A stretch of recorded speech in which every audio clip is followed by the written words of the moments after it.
नमस्कार ट्रेनीज, मैं अनुराग सक्सेना आप सभी लोगों का हार्दिक स्वागत एवं अभिनंदन करता हूं इंस्ट्रक्टर कम्युनिटी की खास पेशकश भारत स्किल्स में। तो ट्रेनीज, आज के इस वीडियो लेक्चर में हम लोग CITS का वर्कशॉप कैलकुलेशन साइंस का PDF लगाएंगे। ठीक है, इस वीडियो का पार्ट 1 हम अपनी एक वीडियो में कर चुके हैं, उसका लिंक मैं डिस्क्रिप्शन में दे दूंगा, आप वहां देख सकते हैं। आज के इस वीडियो लेक्चर में हम इस जो ग्रुप 5 है CITS का वर्कशॉप कैलकुलेशन का, उसका पार्ट 2 करने वाले हैं। ठीक है, ये अभी लेवल 1 ही चल रहा है, इसके अगली वीडियो में हम लेवल 2 सॉल्व करेंगे। तो चलिए बिना किसी देरी के शुरू करते हैं क्वेश्चन नंबर 16 से। क्वेश्चन नंबर 16 में कहता है if 1.76 centimetre cube is the volume of a cube, the volume of 25 such cube is expressed as. अगर एक घन की मात्रा 1.76 सेंटीमीटर है तो 25 घन की मात्रा किस तरह होगी। सीधी सी बात है, करने को तो हम ऐसे इंटू करके इसका आंसर निकाल सकते हैं, मगर हमसे पूछना कुछ और चाह रहा है। ये बस हमसे ये पूछना चाह रहा है कि हमको कि पॉइंट के बाद जीरो कैसे लगाते हैं। तो पॉइंट के बाद जो होते हैं जीरो, जनरली एक जीरो दर्शाते हैं स्टैंडर्ड टर्म्स में, तो इसलिए इसका आंसर ये हो गया। अगला क्वेश्चन है अ डायमेंशनलेस क्वांटिटी, एक निरायाम मात्रा। देखिए, जो जनरली जो डायमेंशनलेस क्वांटिटी होती है उनकी कोई यूनिट नहीं होती है। ठीक है, मगर कुछ एक्सेप्शंस यूनिट ऐसे भी हैं जो डायमेंशनलेस होती हैं मगर फिर भी उनकी यूनिट होती है, जैसे रेडियन हो गया। ठीक है, एंगल की यूनिट होती है, इसकी कोई डायमेंशन नहीं होती मगर फिर भी इसकी यूनिट होती है रेडियन। तो जो डायमेंशनलेस क्वांटिटी है, जरूरी नहीं कि सारे ही डायमेंशनलेस क्वांटिटी की यूनिट ना हो, कुछ डायमेंशनलेस क्वांटिटी ऐसी भी होती है जिनकी यूनिट होती हैं, इसलिए इसका आंसर हो गया may have a unit. The unit of amplification factor is, देखिए जो एम्प्लीफिकेशन फैक्टर है इसका कॉन्सेप्ट आता है एम्पलीफायर्स में। एम्पलीफायर्स में क्या होता है, अगर कोई लो इंटेंसिटी का कोई सिग्नल आ रहा है तो उसको कितने गुना हमने एम्पलीफाई कर दिया, उसको हम बोलते हैं एम्पलीफिकेशन फैक्टर। तो ये नॉन डायमेंशनल कांस्टेंट होता है। ठीक है, इसकी ये सब यूनिट नहीं होती है, ये एक नॉन डायमेंशनल कांस्टेंट है। The angle between I plus J plus के एंड I इज, देखिए बचपन में आप लोगों ने क्या पढ़ा होगा, अगर ये कोई A वेक्टर है और ये कोई B वेक्टर है तो A vector dot B vector क्या होता है, A vector B vector cos theta. ठीक है, अब हमसे एंगल निकालना है तो कॉस थीटा को अगर हम यहाँ भेज दें तो उसका फॉर्मूला बन जाएगा A vector dot B vector upon A vector B vector. अब देखिए A वेक्टर की जगह हम क्या रखेंगे, आई कैप प्लस जे कैप प्लस के cap dot I cap upon modulus of A vector. अब अगर आप इसका मॉड्यूलस निकालेंगे तो बनेगा 1 का स्क्वायर प्लस 1 का स्क्वायर प्लस 1 का स्क्वायर, तो 1 प्लस 1 ये √3 आ गया यहाँ से √3। और अगर आई का आप मॉड्यूलस निकालेंगे तो 1 का स्क्वायर तो 1। ठीक है, तो डॉट में इंटू में इसको 1 आएगा तो ये 1 ही बनेगा। ठीक है, अच्छा एक चीज़ और देख लीजिए, जैसे आई कैप प्लस जे कैप प्लस के कैप ये वेक्टर्स हैं, आपको मॉडुलस निकालना है तो उनके जो आगे के कोफिशिएंट होते हैं, ठीक है, उनको हम इस तरह से स्क्वायर करके अंडर रूट में कर देते हैं, ऐड कर देते हैं, तो उनका आगे का जो वैल्यू है निकल जाती है, उसको मॉडुलस बोलते हैं। जो डॉट प्रोडक्ट होता है उसकी एक खासियत होती है कि जब वो दूसरों से मल्टीप्लाई होता है तो वो जैसा आई डॉट जे है वो जीरो बना देगा, आई डॉट के भी जीरो हो जाएगा, केवल आई डॉट आई 1 बचेगा, तो ये 1/√3 इसका आंसर आएगा। ठीक है, तो कॉस थीटा कितना आ गया हमारा, cos theta is equal to 1/√3, तो यहाँ से थीटा आ गया हमारा कॉस इनवर्स 1/√3 इसका आंसर।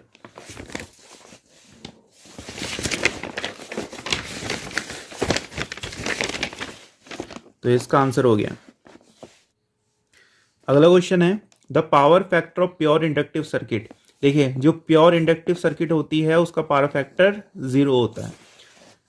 अगला है the value of capacitive reactance increases as frequency of supply. संधारित्र बाधा का मूल्य आपूर्ति का आवृत्ति के रूप में बढ़ जाती है। ठीक है, डिक्रीज। जो वैल्यू ऑफ कैपेसिटिव रिएक्टेंस है वो डिक्रीज होती है अगर उसकी जो फ्रीक्वेंसी ऑफ सप्लाई है वो।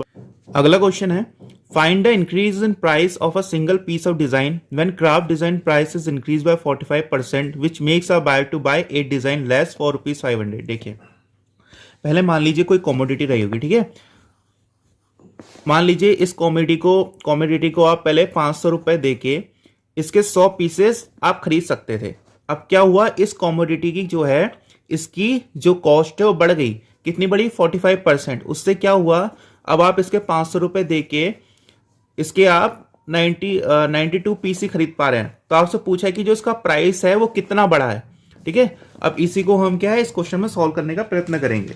देखिए, तो हम मान लेते हैं कि जो इसका ओल्ड एक्चुअल प्राइस था, इसका ओल्ड एक्चुअल प्राइस हमने मान लिया वाई रहा होगा। ठीक है, जब इसका कोई कॉस्ट नहीं बढ़ी है तब वाई रहा होगा।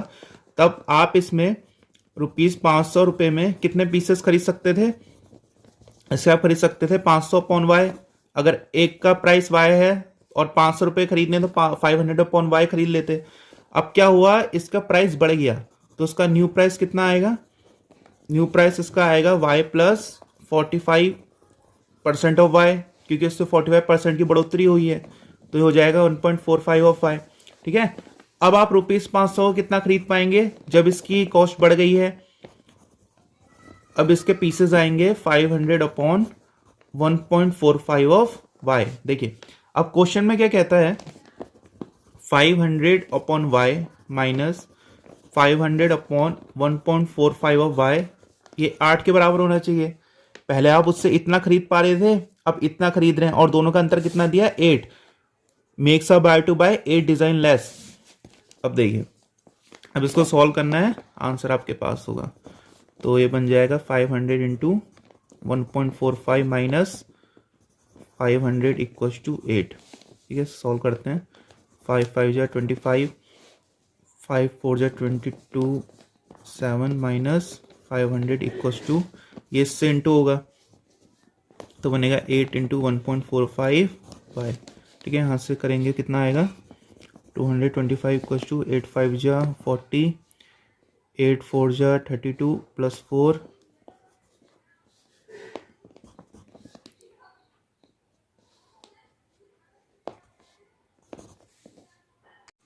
इसे सॉल्व करेंगे तो y कितना आ जाएगा 225 अपॉन 11.60।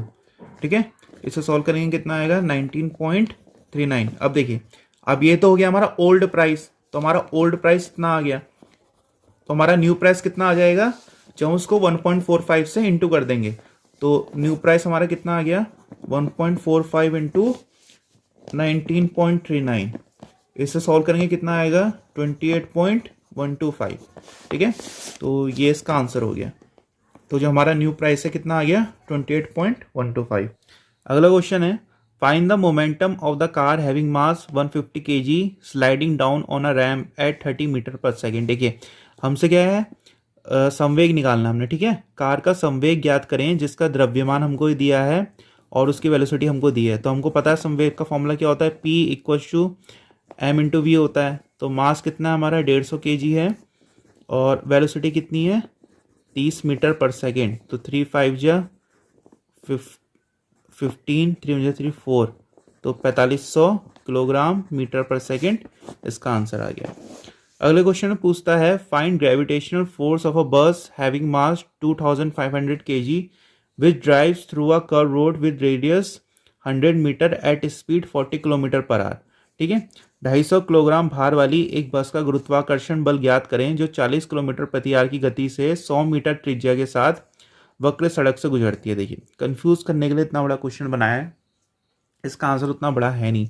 ग्रेविटेशनल फोर्स का मतलब होता है वेट। ठीक है, हमसे पूछ रहा है कि वेट इस पर कितना लग रहा है, तो वेट का फॉर्मूला होता है mg, द्रव्य mass into acceleration due to gravity. ठीक है, गुरुत्वीय त्वरण बोलते हैं इसे। तो उसका मास हमको कितना दिया 2500 दिया है और जी की वैल्यू हमको पता है कितनी लेते हैं 9.8 लेते हैं। तो बस इससे इंटू कर लीजिए, आपके पास में आपका आंसर हो। तो इसे इंटू करते हैं 98 इंटू 25, 5 8 जो 40, 5 9 जो 45 प्लस 4 49, 2 8 जो 16, 2 9 जो 18 और 19, 0 9 6 15। ठीक है, 245, एक 9.8 था इसलिए 245 हो जाएगा और 2 0 इसके 24500। ठीक है, 24500 न्यूटन इसका आंसर आ गया। अब देखिए, मगर ऑप्शन किस में हमारे किलो न्यूटन में है तो हम न्यूटन को किलो न्यूटन में तब्दील करेंगे तो कितना हो जाएगा डिवाइड बाई 1000, तो 24.5 किलो न्यूटन इसका आंसर हो जाएगा। अगले क्वेश्चन में कहता है, there are dash pair of roots in quadratic equation x² + 4x + 8 = 0। देखिए, द्विघाती समीकरण एक्स स्क्वायर प्लस 4x प्लस 8 इक्व टू 0 में रूट्स की कितनी जोड़ी होता है। देखिए आपको एक चीज़ बता रहा हूँ, अगर क्वाड्रेटिक इक्वेशन है, क्वाड्रेटिक इक्वेशन मतलब जिसका हाईएस्ट पावर 2 है, ठीक है, उसको बोलते हैं क्वाड्रेटिक। या फिर जो क्वाड्रेटिक इक्वेशंस होती हैं उसमें 2 रूट्स होते हैं, ठीक है। अब वो इक्वल रूट्स हैं अनइक्वल हैं वो अलग मैटर है, मगर बस आप इतना ध्यान रखिएगा कि अगर क्वाड्रेटिक इक्वेशन है उसके 2 रूट्स होते हैं, ठीक है। उसी तरह से अगर इस तरह की इक्वेशन होंगी तो उसके 3 रूट्स होंगे। उसी तरह से जब एक्स स्क्वायर है इसका मतलब इसके 2 रूट्स होंगे, तो 2 रूट्स को हम क्या बोलते हैं, एक जोड़ी। तो इसका आंसर हो गया एक जोड़ी इनके रूट्स होते हैं, 1 पेयर ऑफ रूट्स। अगला क्वेश्चन है when a coin is tossed twice then the sample space will be. देखिए जब भी हम कोई कोई कॉइन है उसको टॉस करते हैं तो उसका फॉर्मूला होता है 2 की पावर n। अब देखिए जैसे हमने इसको कितने बार टॉस किया है, 2 बार टॉस किया, तो 2 की पावर 2, इसका आंसर होगा 4, ठीक है। फॉर अ गिवन सीरीज, ये हमको सीरीज दी, हमको मीडियन निकालना है। देखिए जब भी आपको मीडियन निकालना है सबसे पहले इस सीरीज को हम असेंडिंग या डिसेंडिंग ऑर्डर में अरेंज करते हैं। तो चलिए अरेंज करते हैं, पहले 1 आएगा फिर 4, अभी हम इसको बढ़ते हुए क्रम में अरेंज कर रहे हैं, 1 4 8 11 और 13, ठीक है। उसके बाद हम क्या करते हैं, इनके नंबर्स गिनते हैं, जैसे 1 2 3 4 5, ठीक है। ये क्या है, हमारे 5 टर्म्स हैं, तो 5 टर्म क्या होते हैं, ऑड टर्म्स हैं। तो इसका फॉर्मूला होता है ऑड के लिए, मीडियन का फॉर्मूला होता है ऑड के लिए n+1 बाय 2th टर्म, ठीक है। तो n+1 हो गया 6/2th टर्म, तो ये बनेगा 3rd टर्म। तो जो हमारा 3rd टर्म होगा यहाँ से वो क्या होगा, हमारा मीडियन होगा, तो 8 हमारा मीडियन आ गया। अगले क्वेश्चन में कहता है 64, ये थोड़ी मिस प्रिंटिंग है, 64 की पावर 2/3 की वैल्यू क्या होगी। देखिए तो ये क्या हो जाएगा, 64 का स्क्वायर और क्यूब, ठीक है। पावर आप ब्रेक करेंगे तो ये बन जाएगा। अब देखिए अब इसको थोड़ा और ब्रेक कर लेते हैं, तो 8 8 जा 64 होता है, 8 8 जा 64, ठीक है। फिर बाहर से स्क्वायर अभी है तो 8 × 8 और हो गया। अब इसके पेयर्स बनाने पड़ेंगे, तो हमको पता है कि 2 2 जा 4 2 जा 8, ठीक है। 2 2 जा 4 2 जा 8, एक से अगर हम 8 को ब्रेक करेंगे तो 2 × 2 × 2 आएगा, तो इसका एक 2 बाहर आएगा, तो एक 2 यहाँ से बाहर आएगा, एक यहाँ से, एक इसका 2 एक इसका 2, तो 2 2 जा 4 2 जा 8 2 जा 16 इसका आंसर होगा, ठीक है। अगले क्वेश्चन में कहता है what will be the distance between points A and B as shown. हमको 2 पॉइंट्स दिए हैं, इनके बीच की दूरी पूछी गई है, तो इनकी दूरी निकालने का फॉर्मूला होता है डिस्टेंस फॉर्मूला, जिसको हम कहते हैं x2 - x1 का स्क्वायर प्लस y2 - y1 का स्क्वायर, ठीक है। बस इसमें एक बात का ध्यान रखिएगा कि अगर आपने इसको x1 माना है तो यही y1 होगा, ऐसा नहीं है x1 इसको ले लिया y1 इसको ले लिया। अगर आपने x1 y1 इसको लिया है, ठीक है, तो ये क्या हो जाएगा x2 y2। आगे पीछे कोई भी कर सकते हैं, बस इस बात का ध्यान रखना अगर ये x1 है तो यही y1 होगा, ठीक है। अब ये निकाल लीजिए, x2 क्या है हमारा 9 - 3 का स्क्वायर प्लस y2 कितना है 7 - 2 का स्क्वायर, तो 9 में से 3 का 10, 6 का स्क्वायर प्लस 5 का स्क्वायर, ये बन गया 36 + 25, कितना बनाए 6 5 11 3 2 5 61। इसका अंदर रूट निकालेंगे कितना आएगा 7.81। अगले क्वेश्चन में कहता है if a person drives his motorcycle for 2 hours, ठीक है, at a speed of 80 km/h and next 2 hours at a speed of 90 km/h, then what will be the average speed achieved by the person. ठीक है, यदि कोई व्यक्ति अपनी motorcycle 80 kilometre प्रति घंटे की रफ्तार से 2 घंटे चलाता है और अगले 2 घंटे 90 किलोमीटर, के क्वेश्चन आता है, ठीक है, आपको बता दे रहा हूँ, कोई इंसान है वो 2 घंटे के लिए अपनी बाइक चला रहा है, ठीक है, पहले 1 घंटे में उसने 80 किलोमीटर प्रति आवर की रफ्तार से गाड़ी चलाई और दूसरे 1 घंटे में उसने 90 किलोमीटर प्रति घंटे की रफ्तार से गाड़ी चलाई। तो आपसे पूछता है कि उसकी जो एवरेज स्पीड थी कितनी थी। कुछ मत करिए, ठीक है, क्योंकि टाइम इंटरवल अभी हमारे पास बराबर है, या तो अगर 1 घंटे में ये वाला इंटरवल दूसरा 2 घंटे में दिया होता तो फिर वो पूरा अलग क्वेश्चन हो जाता है, मगर अभी सिंपल सा हमको कुछ नहीं करना है, इन दोनों का एवरेज निकालने के लिए कह रहा है। तो 80 + 90/2, तो इसे ऐड करेंगे कितना आएगा 170/2, तो 2 8 जा 16, 2 5 जा 10, तो 85 किलोमीटर प्रति घंटा इसका आंसर हो गया। DC machine is having applied voltage 220 volt. So what will be back EMF for maximum power? देखिए back EMF for maximum power का फॉर्मूला होता है वोल्टेज बाय 2।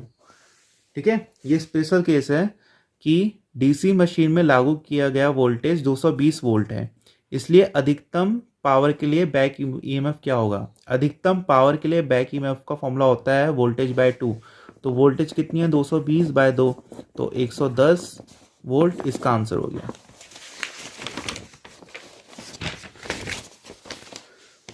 अगले क्वेश्चन में कहता है if the voltage across bulb is 2.8 volt then what will be bulb resistance if current flowing is 0.8 ampere.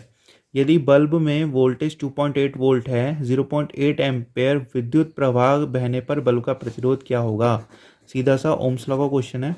Voltage हमको दी गई है 2.8, आई हमको दिया 0.8 और आर हमसे पूछा हुआ है, तो हो जाएगा 28/8। ठीक है, पॉइंट से पॉइंट कैंसिल हो गया। आर 2 4 जा 8, 2 1 जा 2, 2 4 जा 8, 2 2 जा 4, 2 7 जा 14, तो 2 7/2, तो 7/2 करेंगे कितना आएगा? 3.5 ओम आ गया। ठीक है, तो ये था आज का हमारा वीडियो लेक्चर जहाँ पर हमने CITS ग्रुप 5 के वर्कशॉप कैलकुलेशन के क्वेश्चन डिस्कस करें।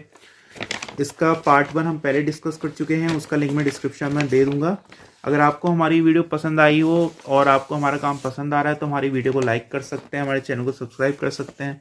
हमारी आज की वीडियो देखने के लिए बहुत बहुत धन्यवाद।